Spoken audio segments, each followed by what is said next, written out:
For centuries, the Vatican has stood as an impregnable fortress of faith and tradition. However, now that fortress is being besieged from within. A former secretary, a whistleblower from the inner circle, is stepping into the light, bringing with him footage that could shake the very foundation of the church. These images, though not fully verified, could reveal deep secrets, causing turmoil within the Catholic community and potentially changing the world's perception of one of the most powerful and secretive institutions in the world.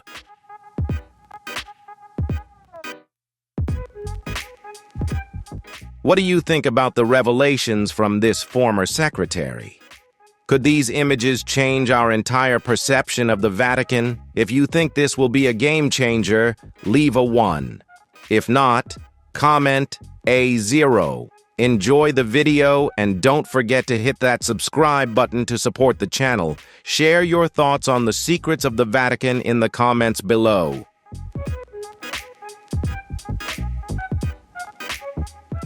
Vatican has long stood as a fortress of faith, but now those walls are being tested by shocking revelations.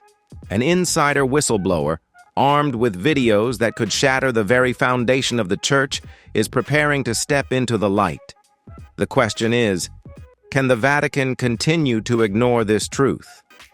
Or is Pope Francis, whom the public trusts as the shepherd of the church, actually just a puppet in a much larger, more sinister game?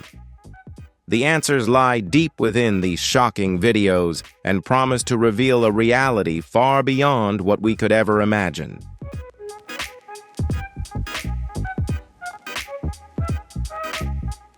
Although the Vatican has publicly dismissed these allegations, claiming they do not believe in the accusations, the clearly documented events have provided a factual foundation, making the conspiracy theories about Pope Francis and the Vatican more plausible than ever. Particularly, the scandals surrounding clerical abuse and financial misconduct have revealed an unresolved dark side of the Vatican. These incidents not only spark intense discussions, but also leave many wondering whether Francis is truly the reformer he portrays himself to be, or just a puppet in a larger power game. However, it's impossible to ignore that these conspiracy theories often stretch and expand real issues into claims that go far beyond the available evidence.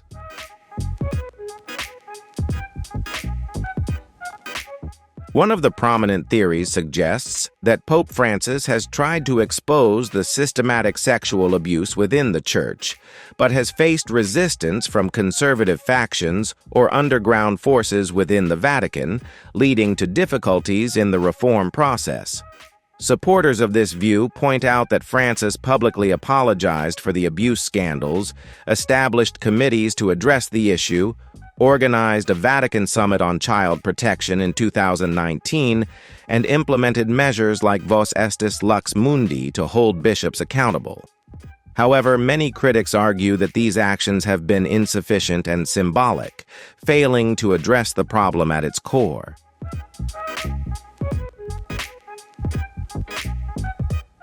Nevertheless, the debates on platforms like Reddit and X, formerly Twitter, show a deep polarization in views about Pope Francis. While some praise his efforts, others accuse him of protecting abusers and not doing enough to address the issue. A recent post criticized his apology tour in Canada in 2022 as a public relations move, rather than a genuine effort to seek reconciliation. Extreme theories go even further, accusing Francis of being involved in child trafficking networks within the Vatican. Many of these claims are linked to QAnon conspiracy theories, alleging that Francis is either involved in or aware of child trafficking operations run by the Vatican.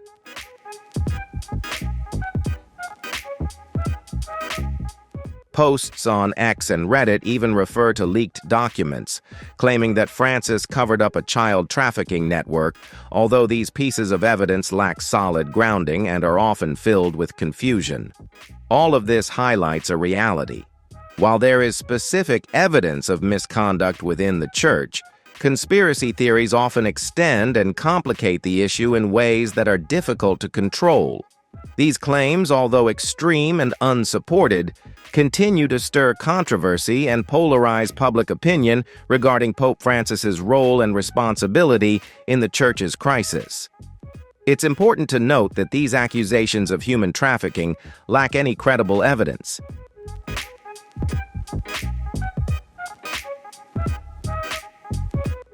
These theories mainly rely on recycled QAnon antics, distorting historical scandals or using fabricated documents. The lack of verified reports from law enforcement or credible investigations has weakened these theories, although they continue to circulate on social media. A sharper criticism focuses on specific cases where Francis is accused of protecting those accused of abuse. Critics point to his handling of cases like that of Argentine Bishop Gustavo Zanchetta, who was convicted of abuse in 2022, or his initial defense of Chilean bishops accused of covering up abuse before he later admitted to mistakes in his judgment.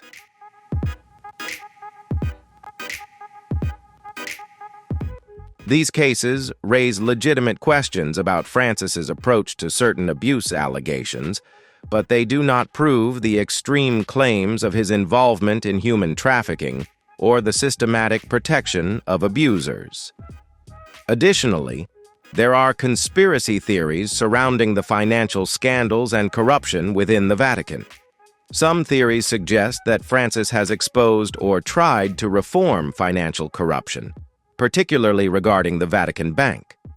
Others argue that he has colluded in financial crimes, using reforms as a cover to strengthen his power or conceal illicit activities.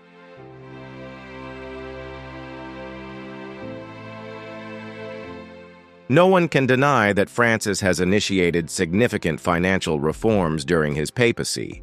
He restructured the Vatican Bank, strengthened audits and oversight, and supported the prosecution of figures like Cardinal Becciu for financial crimes. The Vatican's 2020 financial oversight reform represents a major shift toward transparency.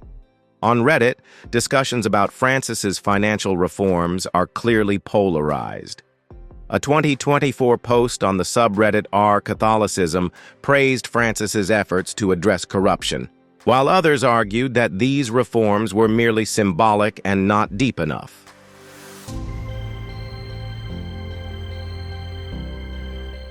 In contrast, conspiracy subreddits like r accuse the Vatican's estimated assets, ranging from $10 to $15 billion, of being linked to criminal activities, with a 2023 post claiming that Francis's reforms are merely a cover for money laundering, citing the 2013 Vatican Bank scandal under Pope Benedict XVI as evidence of ongoing financial issues.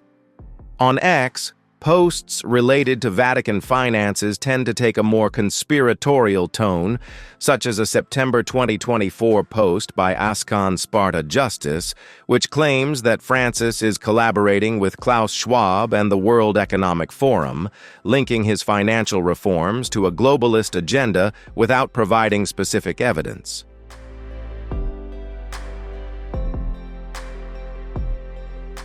These claims reflect the trend of interpreting Francis's economic views, particularly his criticisms of unregulated capitalism in documents like Laudato Si', with accusations suggesting ties to shadowy global interests.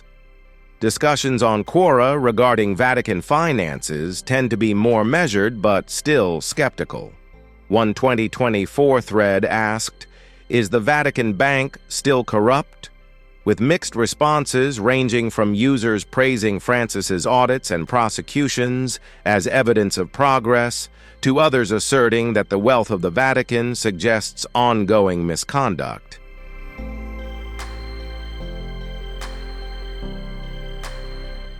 A 2023 post on Quora even speculated that Francis's financial reforms were being opposed by a Masonic faction within the Vatican, echoing conspiracy theories about Freemason infiltration. What is particularly interesting is how these financial conspiracy theories intersect with historical scandals, especially the collapse of Banco Ambrosiano in 1982, which was linked to the Vatican Bank and led to the mysterious death of banker Roberto Calvi, whose body was found hanging on Blackfriars Bridge in London. This event, sometimes referred to as the God's Banker case, set a historical precedent for associating the Vatican's finances with crime and conspiracy, continuing to influence how people interpret Francis's financial reforms.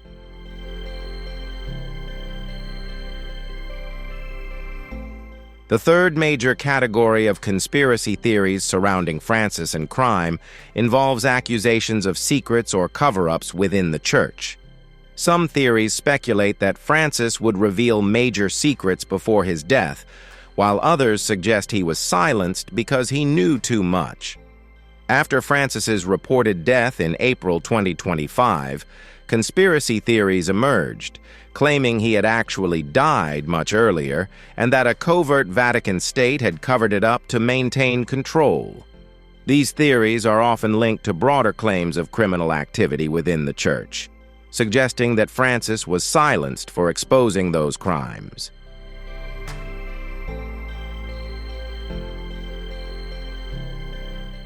On X, a post from April 2025, such as one by Oris Kalincher, linked Francis's alleged death to his exposure of child trafficking, claiming that the accusations made by Archbishop Vigano were the catalyst.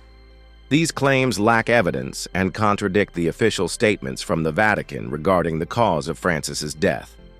The connection to J.D. Vance adds another layer to these silent theories, with the timing of Francis's death just one day after his meeting with the U.S. Vice President sparking further speculation, with some people suggesting that Vance was involved.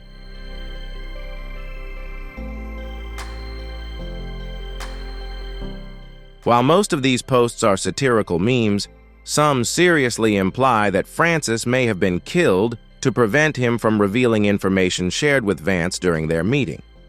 These theories lack any credible evidence and contradict the medical explanation of Francis's death, which attributes it to old age and existing health conditions, including double pneumonia and severe complications. What unites all of these conspiracy theories is a common set of themes and motivations that make them compelling, despite their lack of foundation. First, there's the issue of historical suspicion, as the Catholic Church has a well-documented history of secrecy, particularly concerning priest abuse scandals.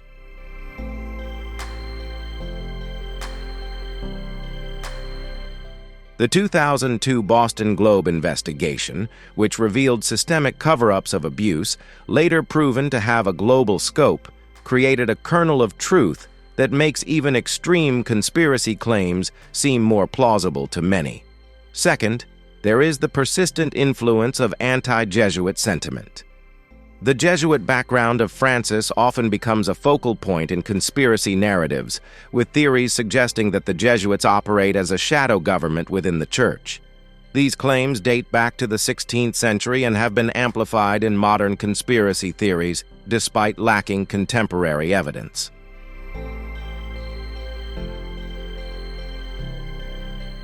Third, we see the growing influence of QAnon and globalization narratives. QAnon-inspired theories link Francis with conspiracy theories about global elites, often citing his progressive stance on issues like migration or climate change as evidence of ties to figures such as Klaus Schwab or other alleged globalist actors.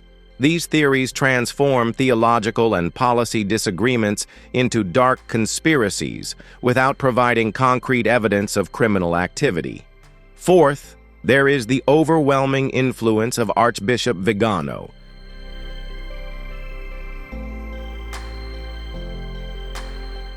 His 2018 letters and subsequent correspondence accuse Francis of covering up abuse and promoting a network of homosexuality, forming the foundation of many conspiracy theories.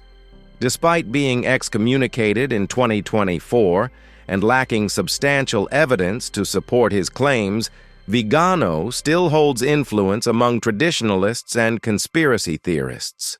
Finally, the lack of transparency in the Vatican's history, particularly regarding finances and abuse scandals, continues to breed suspicion, leading to speculation about hidden crimes. While Francis has made significant strides toward greater transparency, decades of secrecy within the institution cannot be easily or quickly undone.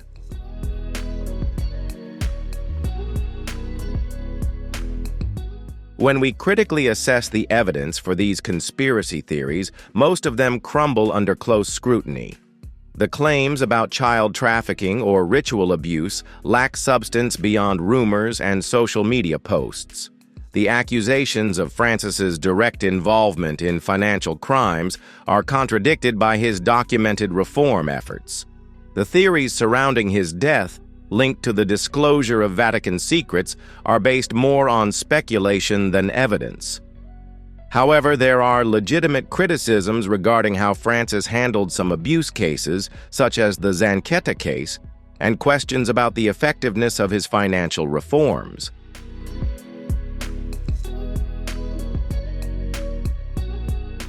These nuanced criticisms get lost in the more extreme conspiracy stories that dominate discourse on social media. The specific motivations behind these conspiracy theories on platforms are noteworthy. Reddit communities show various approaches. Our Catholic subreddit tends to defend Pope Francis, dismissing the conspiracies as anti-Catholic propaganda, while conspiracy subreddits and ex-Catholic forums amplify stories of criticism.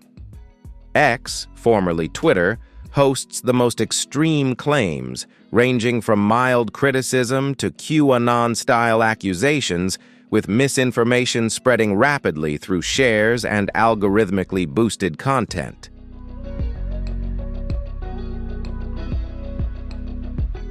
Quora tends to offer more thoughtful discussions, with users debating Francis's reforms and historical scandals in a more nuanced manner.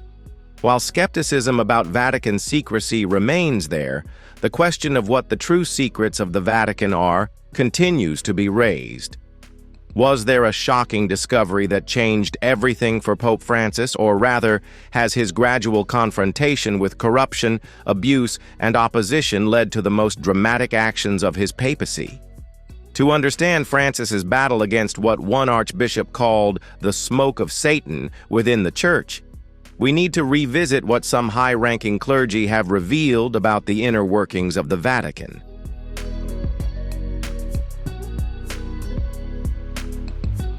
Pope Benedict XVI, who resigned in 2013 and passed away in 2022, made important comments about the internal issues of the Vatican, which can be seen as alarming due to their impact on the integrity of the Church. In 2010, on a flight to Portugal, Benedict admitted that the clergy sex abuse crisis was a deep wound inside the Church, stating, "The greatest persecution of the Church does not come from enemies on the outside, but arises from the sin within the Church." He described the abuse scandals as a disturbing revelation of the Church's internal failures, emphasizing the need for repentance, purification, forgiveness, and justice.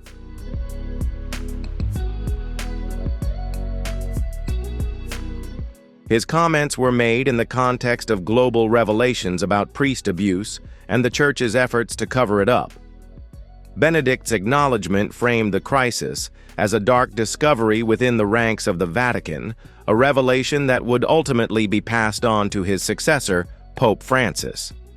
The 2012 VatiLeaks scandal further exposed the secretive nature of the Vatican.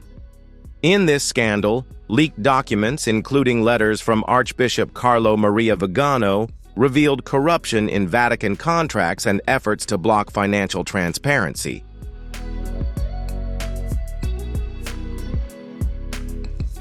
Vigano alleged that he was transferred to the United States for exposing inflated costs in Vatican operations. Benedict's butler, Paolo Gabriel, was convicted of stealing documents and claimed he acted to combat the evil and corruption within the Vatican. If Paolo Gabriel took such action, it is likely that some important figure persuaded him to do so. A commission appointed by Pope Benedict XVI is believed to have uncovered a potential sex abuse and blackmail scandal involving Vatican officials, although the details remain unclear.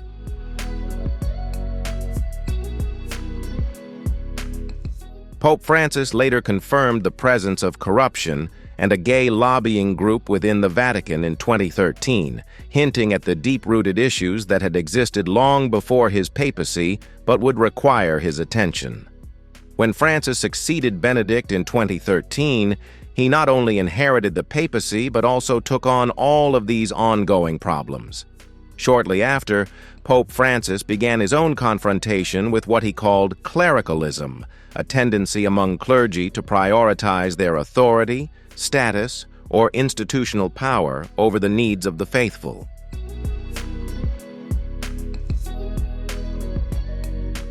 Francis often described clericalism as a disaster that fosters rigidity and alienates people from the Church's mission.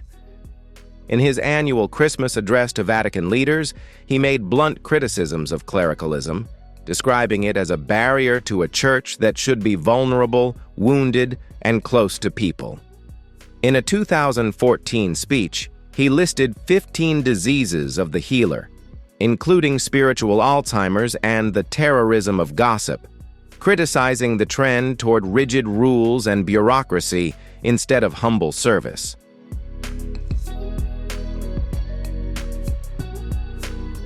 These speeches became candid, reliable sermons about a church burdened by clericalism, which he linked to issues like the child sexual abuse crisis.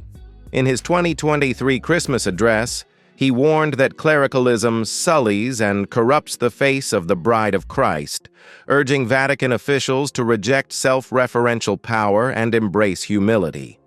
But perhaps the most significant confrontation Francis had with corruption in the Vatican occurred during the reform of the Vatican Bank.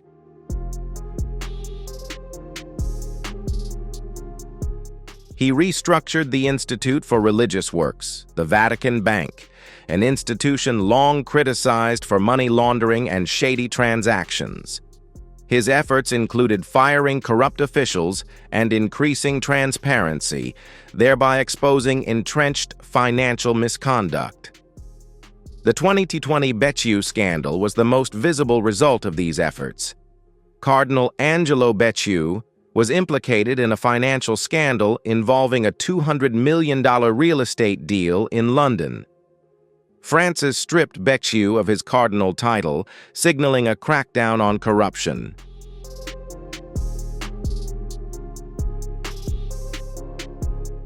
The reforms of Pope Francis have sparked much controversy, especially with the Becciu scandal and his efforts to tackle corruption within the Vatican. What do you think of his steps in reforming the Vatican Bank? Share your thoughts in the comments below. If you found this video helpful, don't forget to hit like, subscribe, and turn on the notification bell so you won't miss any future videos. Let's continue to follow and explore these important reforms together.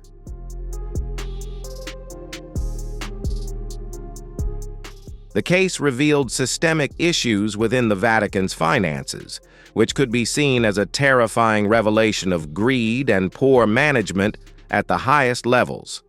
Now, we must consider the statements of Archbishop Carlo Maria Vigano, a former Vatican diplomat and outspoken critic of Pope Francis, who made prominent accusations about scandals within the Vatican. In August 2018, Vigano released an 11-page letter accusing Pope Francis and other Vatican officials of covering up sexual abuse allegations against former Cardinal Theodore McCarrick.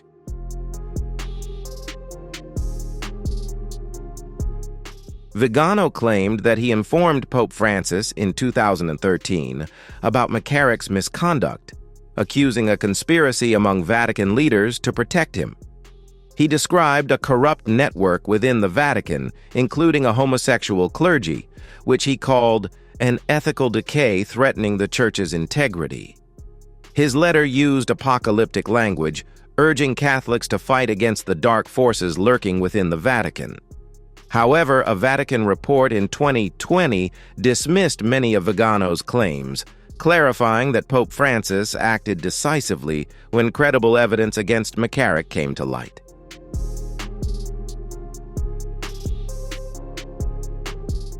However, Vigano's accusations attracted significant attention from conservative Catholics, amplifying the perception of a horrific cover-up that they believed had reached the highest levels of the Church's hierarchy. Another strong voice exposing troubling facts was Cardinal Christoph Schönborn, the Archbishop of Vienna and a close ally of Benedict XVI.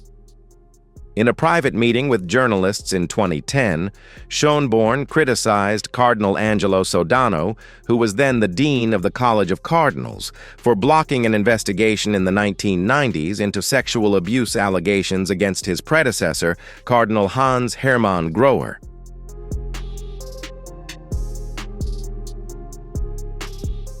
Schönborn accused Sodano of dismissing the abuse allegations as trivial, revealing a culture of denial within the Vatican hierarchy. He stated that Cardinal Joseph Ratzinger, later Pope Benedict XVI, was the only voice advocating for accountability at the time, implying that powerful figures within the Vatican had concealed the abuse to protect the Church's image. This painted a picture of alarming internal resistance in the face of serious scandals, a resistance that Pope Francis would later inherit and struggle against. Following this, there were even more sensational claims regarding supernatural evil within Vatican itself.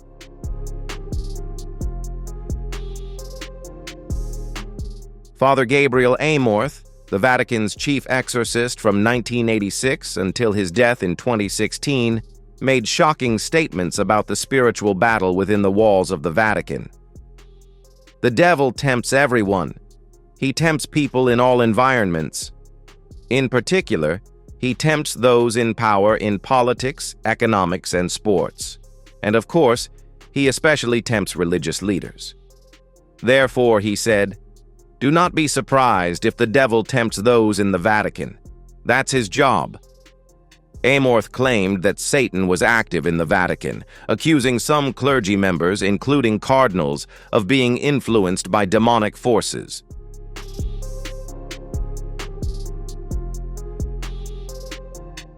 In a 2010 interview, Father Gabriel Amorth stated, "There are priests, bishops, and even cardinals who do not believe in the devil, and this is a victory for Satan." He linked these statements to ethical scandals, such as the clergy sexual abuse crisis, suggesting that the influence of the devil had exacerbated the sins of those within the Vatican walls. His book, Memoirs of an Exorcist, details his belief that satanic rituals took place in Rome, although he did not provide any concrete evidence. While Amorth's claims remain controversial and unverified, they represent the extremity of accusations regarding the darkness within the Vatican, allegations that Pope Francis would likely have been aware of as he sought to reform the institution.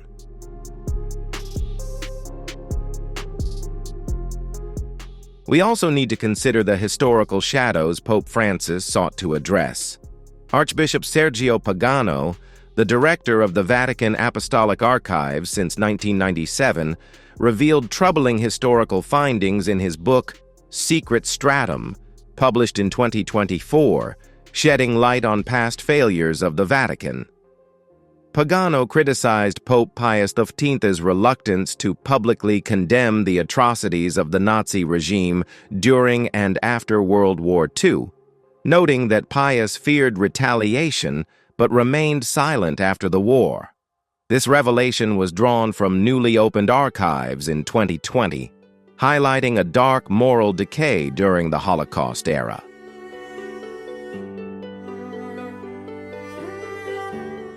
Francis's decision to open these archives to researchers in 2020 showed his commitment to confronting even the most uncomfortable chapters in the history of the Vatican, rather than continuing patterns of cover-up. In the context of scandals, concealments, and resistance, Pope Francis positioned himself as a reformer determined to clean house. He criticized clericalism, doctrinal rigidity, and what he called indatismo, a form of traditionalism that adheres too strictly to customs or ideologies that resist the Church's evolution. In his memoir, Hope, Francis sharply criticized those who followed the traditional Latin Mass for practicing this form of backwardness, which regularly reverted to centuries-old practices.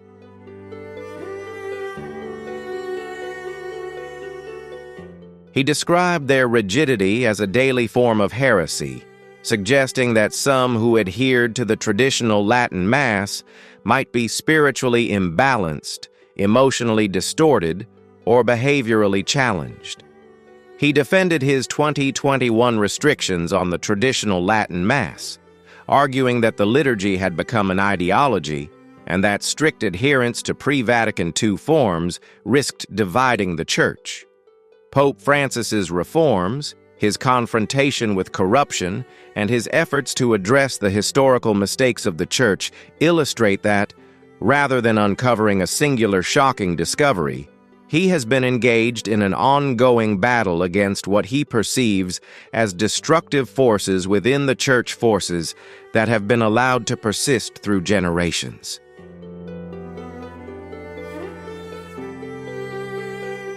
However, his efforts have faced fierce opposition from traditionalists within the Church. The repercussions of Pope Francis's death come not only from anonymous forces, but also from high-ranking officials within the Church itself. Some cardinals, bishops, and priests have openly criticized or quietly undermined his efforts to create a more inclusive and transparent Vatican. Cardinal Raymond Burke accused Pope Francis of heresy over Amoris Laetitia, addressing the issues of divorce and remarriage, reflecting fears of doctrinal drift. Cardinal Robert Sarah criticized the Pope's inclusivity, stating, "We must embrace and welcome all that pertains to humanity, but what comes from the enemy cannot and must not be assimilated."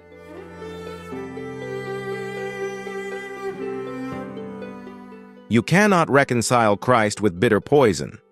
5 cardinals, Walter Brandmüller, Raymond Leo Burke, Juan Sandoval Iñiguez, Robert Serra, and Joseph Zen, formally submitted questions known as dubia on topics such as same-sex unions and the ordination of women, highlighting a significant internal debate about Pope Francis's direction for the Church. Bishops also joined in the resistance. Bishop Joseph E. Strickland publicly rebelled, refusing to resign after a Vatican investigation, and was dismissed in November 2023, reflecting his opposition to Francis's progressive stance. Perhaps most notably, anonymous comments from a clergyman surfaced.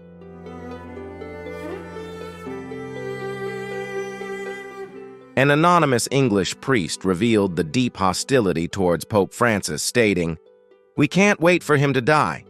What we say privately cannot be printed. Whenever 2 priests meet, they always talk about how terrible Bergoglio is. He's like Caligula. If he had a horse, he'd make it a cardinal." A bishop from Kazakhstan criticized Francis's stance on divorce and homosexuality, saying they had allowed the smoke of Satan to infiltrate the Church. Meanwhile, 62 disgruntled Catholics, including a retired bishop and a former Vatican bank director, issued an open letter accusing Francis of 7 counts of heretical teaching.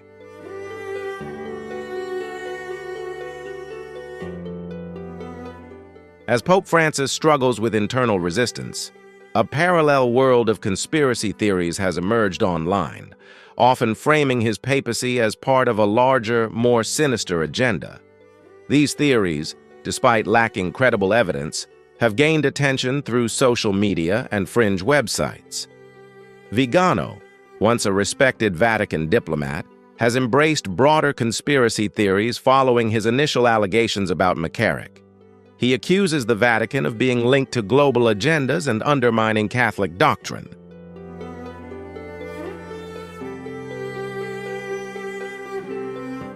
In 2020, Vigano called for resistance against an underground state within the Church, claiming that Vatican was infiltrated by dark forces. Other conspiracy theories allege that the Vatican is involved in an elite Ninth Circle cult, participating in child sacrifices and human trafficking, with accusations tied to Pope Francis and a 2013 Brussels trial. These claims are baseless and come from unofficial sources, with no validation from reputable media outlets. A 2024 social media post even claimed a military raid on the Vatican Bank seized $10 trillion related to trafficking, but there were no credible news reports supporting this assertion.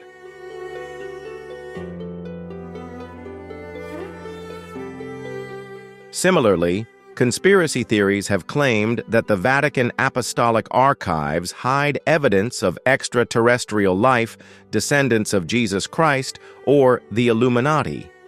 The Vatican Archives, open to scholars since 1881, contain papal correspondence and historical documents, not sensational secrets. What is the truth behind these far-fetched claims? The lack of any reliable reports from credible sources about such a shocking discovery clearly indicates that the initial claims are without factual basis. No major news outlet, including Vatican News, AP, BBC, or the New York Times, has reported on any such revelation.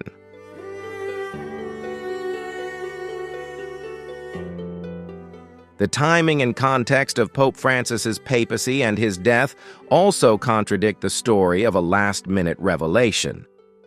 Francis passed away on April 21, 2025, and the subsequent focus on his funeral and legacy dominated the recent news.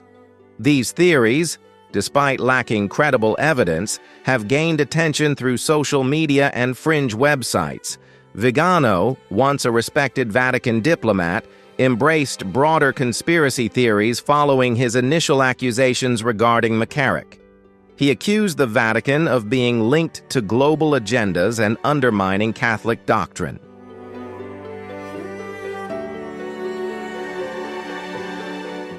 An anonymous English priest revealed the depth of hostility towards Pope Francis, stating, "We can't wait for him to die. What we say privately cannot be printed. Whenever two priests meet, they talk about how bad Bergoglio is. He's like Caligula. If he had a horse, he would make him a cardinal." An archbishop from Kazakhstan criticized Francis's views on divorce and homosexuality, saying they have allowed the smoke of Satan to infiltrate the church. Meanwhile, 62 dissatisfied Catholics, including a retired bishop and a former director of the Vatican Bank, published an open letter accusing Francis of 7 counts of heretical teaching.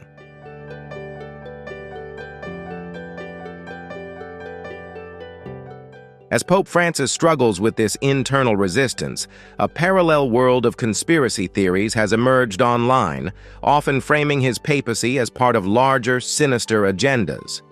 Do any of you share this view of Pope Francis? If so, leave a 1. If not, leave a 0. Enjoy the video and leave a sub. Don't forget to share your thoughts on the challenges Pope Francis faces in reforming the Church.